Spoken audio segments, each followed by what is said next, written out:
तितली, तीर, तीतर, तलवार। सारी चीजें होगी मुझे लाइन सॉरी ऐसे ऐसे और मैं ही गलत तितली, तलवार, तीर और तीतर। दरख्त पे एक तीतर बैठा था और तीतर जो था ना वो तितली को देख रहा था। तितली मेरे जैसी थी, बहुत अच्छा पढ़ाने वाली। तो तीतर का दिल किया क्यों ना मैं तितली से पढ़ लूं।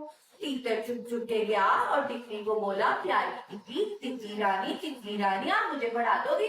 तितली बोली, मैं क्यों पढ़ाऊं? तीतर उदास हो गया। तितली ने देखा तीतर की तरफ, तो बिल्कुल उदास बैठा था। तो तितली ने कहा, आप उदास नहीं हो, आप जाओ साथ वाले जंगल से तरबूज लेके आओ। तरबूज लेके आओगे हम सब खाएंगे, फिर मजे से हम पढ़ पाएंगे। तीतर उड़ता हुआ गया।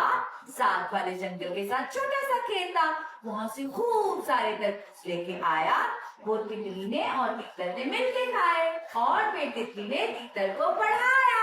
हाथ उठाओ, ताली बजाओ, ताकि ऊपर दोनों पे लगाओ, ताकि ऊपर दोनों पे जैसे हमारी दो आंखें। Very good.